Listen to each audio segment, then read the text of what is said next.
for you. You know, your first UFC main event. Give us an idea of kind of how you feel about your performance this evening. Unlike last time, I'm not going to be a Debbie Downer. I'm going to see the positives in this, and I'm happy with the performance. Brad, tough dude. He in the beginning, I wasn't able to land my jab to establish. You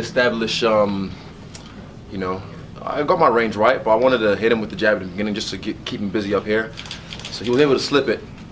Good reactions, better than I expected.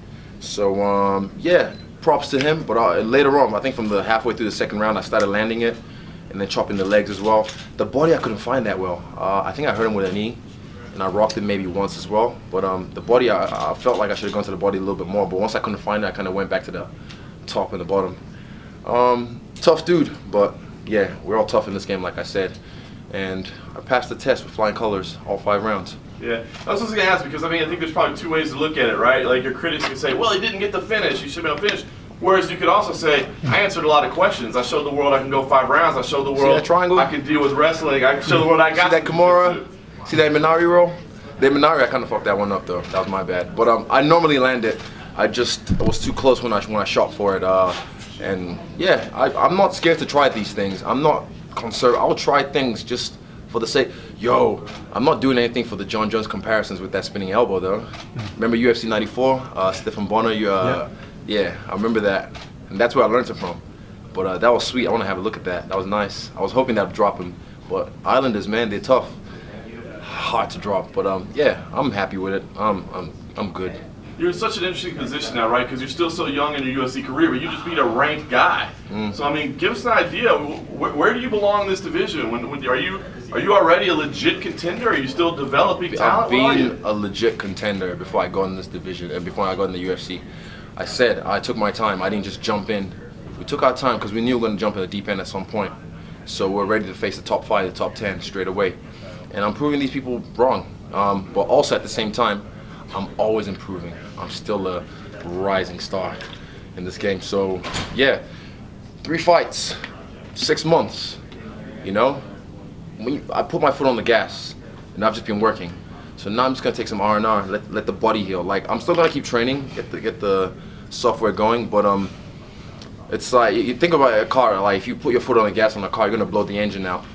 I feel like, yeah, I'm just gonna take my foot off the gas and not do the VO2 max, the lactic capacity, all that kind of stuff, and just work on having fun. I'm still having fun when I train those kind of things, but there's those workouts, you know, the ones where it's like, just, I'm gonna pull back on those ones and let the body heal, not fight. I'm not gonna be in camp. I'm just gonna be training for fun for the next little while.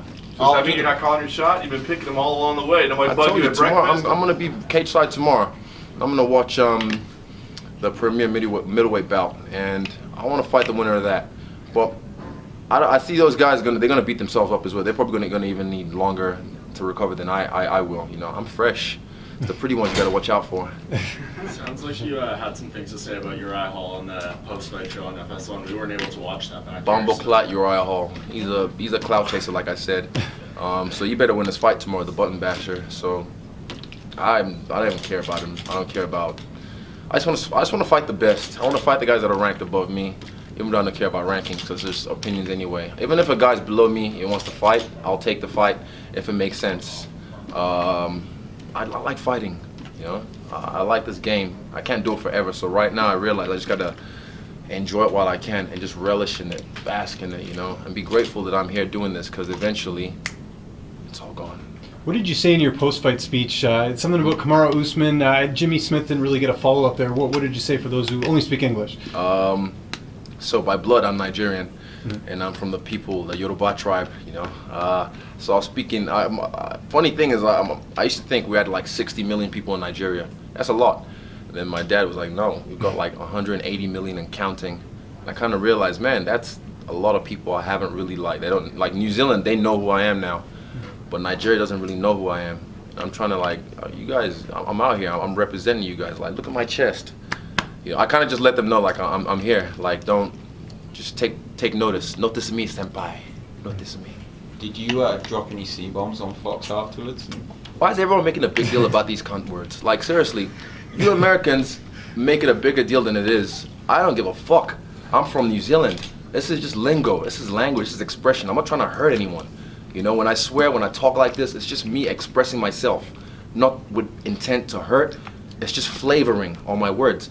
And people get so fucking, oh, this, that, like it's a, I don't give a fuck. I'm just talking, I'm expressing, it's whatever, you know? You can move on from that. The creativity, the management of distance and space. I know you didn't get the finish, but do you feel like that was the best performance you've had in the UFC so far?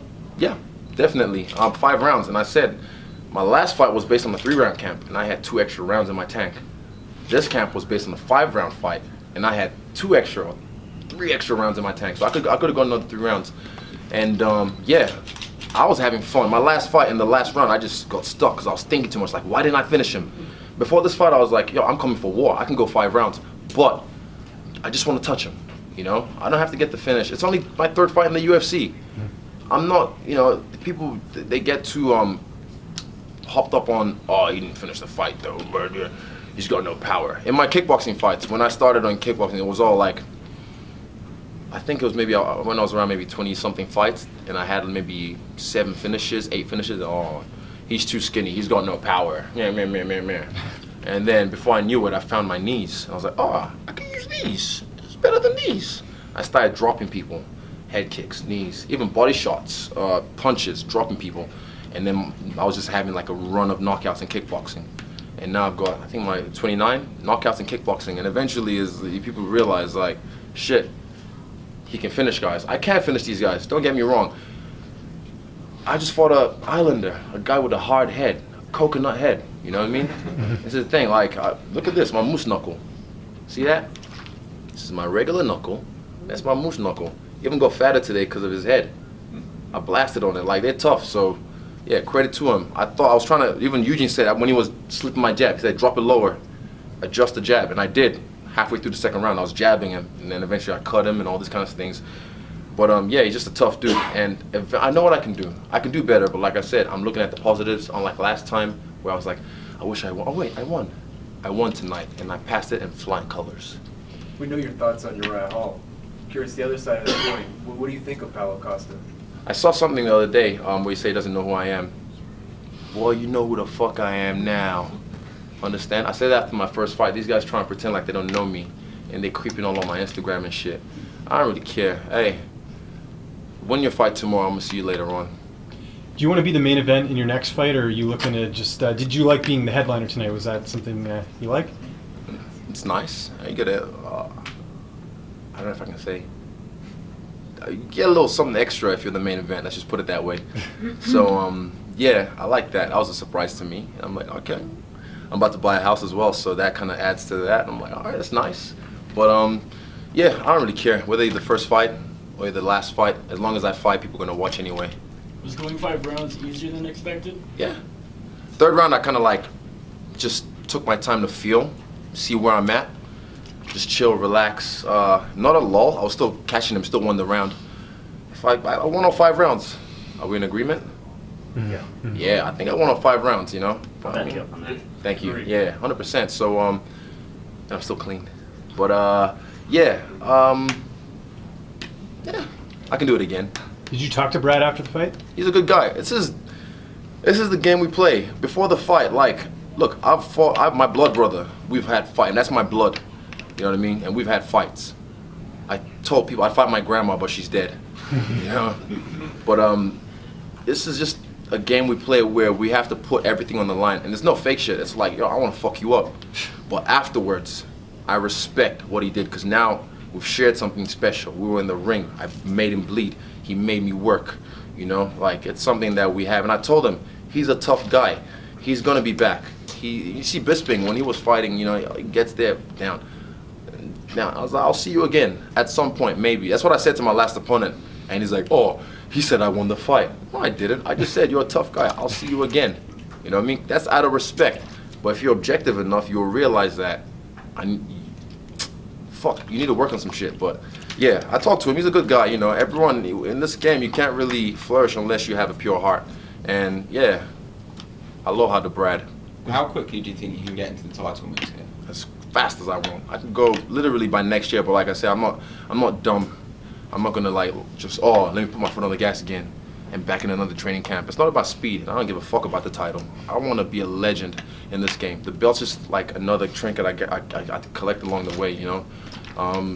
Yeah, so the belt, it looks good on black skin anyway, so I like gold like that. It shines, illuminates on black skin. So the belt will come, but it's not the end goal, because a lot of guys like, I want to get that belt, I'm going to be the champion, you know, and they get the belt, and the next fight they lose the belt, because that was the pinnacle. I was like, oh, that was it. I'm just trying to fuck everyone up in my era, in my weight class. So when it's all said and done, they're like, you know, Israel was the guy. He was smoking everyone, you know. I mean, I saw something as well on Instagram today. It was 5 or 6 years ago. It was the end to an era in the middleweight division, you know. Anderson Silva lost his title, and that was after a 12-something fight run. I can't remember. Lost it to Chris Weidman. So, and that was today, 5 years ago. And yeah, now as a new avatar in the world, the cycle continues. So I'm that guy now. I'm gonna make my run, because he inspired me with what he did. You know, and he's still rostered on, so he can catch these hands. Like I say, just because I'm a fan doesn't mean he can't catch these hands. But yeah, I don't really care about belt. I really just want to be the best. I just want to fight everyone and keep getting paid. The belt just looks good, and it's good promotion and all that shit. And I like the belt, don't get me wrong, but it's not the main focus.